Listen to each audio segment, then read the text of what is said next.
في ولاية ويست فيرجينيا، في بلدة بيركلي سبرينغز، في وسط الغابة، تعيش أسرة أمريكية مكونة من 4 أشخاص: جينيفر، بوب، لاسا وداكوتا.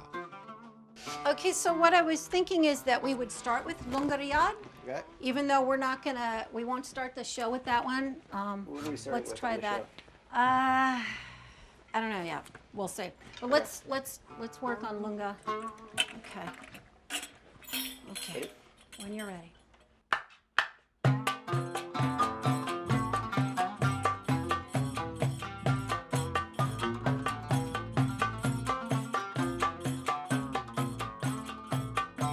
I'm Jennifer Carpenter Peak, and I have a music and dance group with my family. It's called Tarab Raqs.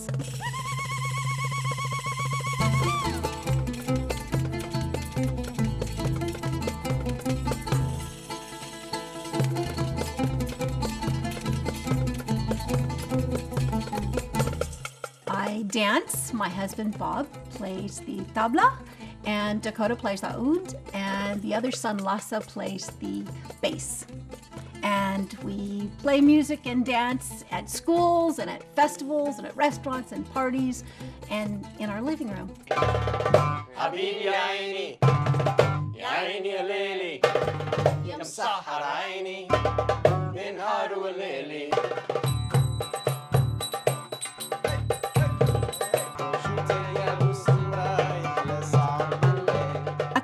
Decades ago, when my husband and I, after college and after we decided to sell his graphic design studio in Washington, D.C., and I gave up my engineering job, we took 4 years to travel around the world by bicycle.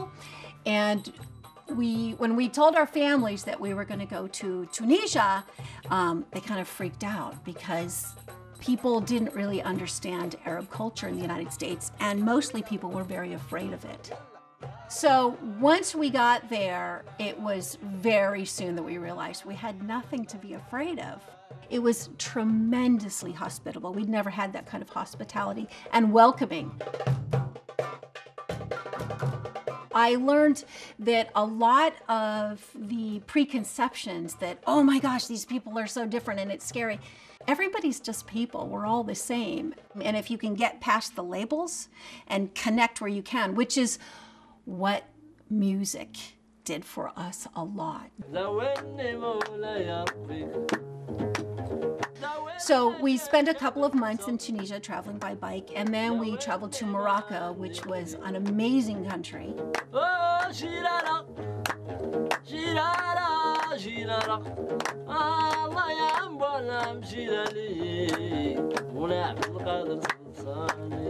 I wanted to shoot portraits of musicians that we came across as we were traveling. And so in the process of shooting them as still photographs, I was also shooting some video of them performing. And trying to shoot some of the atmosphere of the place that we were in. And when we came home, I wanted to publish those photos in some way so that people could see them. And in order to make them accessible to people, I figured what better way than YouTube. So by integrating the video and the photographs, the still photographs together, I created Musicians of Morocco,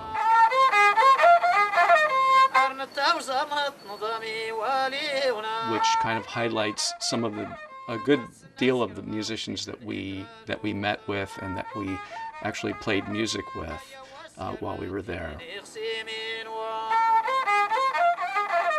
And then since that time, when we traveled to Morocco twice, we've always come away with a few trinkets.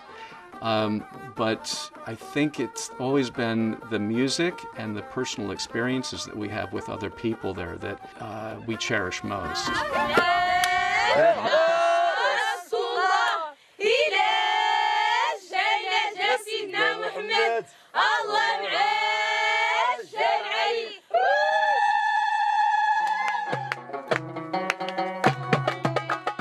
When we came home from our round the world bike trip, and we had spent 4 years quite a bit of that living out of a tent or out of very inexpensive little hostels.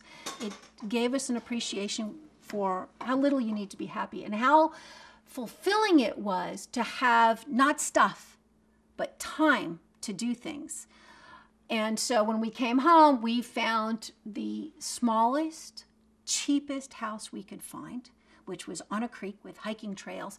So we've decorated the house with stuff from our travels, photographs, instruments hang all over the house because that's what we love to do. When I go on hikes, through the hills, I always take my sagat with me because they can be very obnoxious to practice at home. So I go off into the woods, and it's part of our daily lives all the time. عند بلوغ داكوتا أول ابن لبوب وجان السنتين، أتقن بوب الإيقاعات الشرقية الأساسية. وبعد ولادة لاسا، اشتركت جان بدورة تدريبية للرقص الشرقي غيرت حياتها للأبد.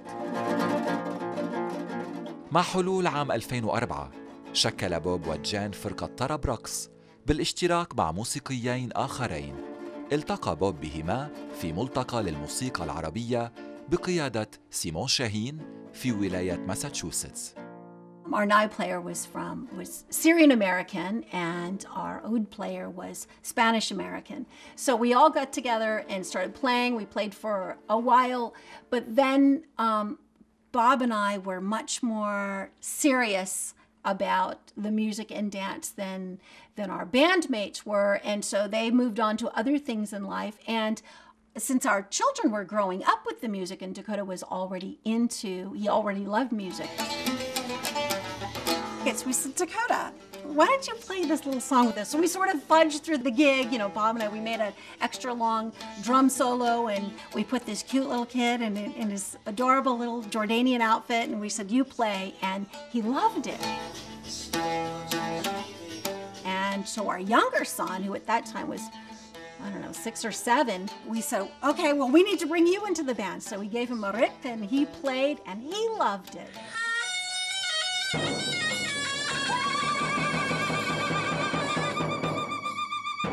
We try to inspire them as much as anyone could. Lasa loves playing the music, but I think what he brings more to the stage is he loves to be on stage. Ever since I've remembered, I've always performed and really loved the whole experience. And obviously, Dakota is greatly inspired by the music and loves playing it.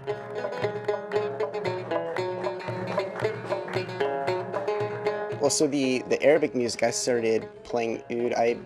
I really just knew the very basics of it, how to hold the mistarab and really the ultimate basics behind oud playing. And then from there, it was really just listening to recordings of Arabic music and then copying it on the oud. So most of the music I've learned has just been listening and copying.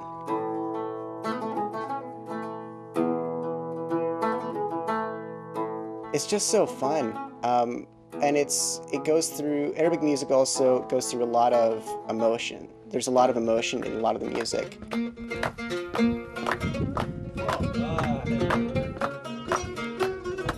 Yeah, so traveling makes understanding the culture and playing the music really easy to understand.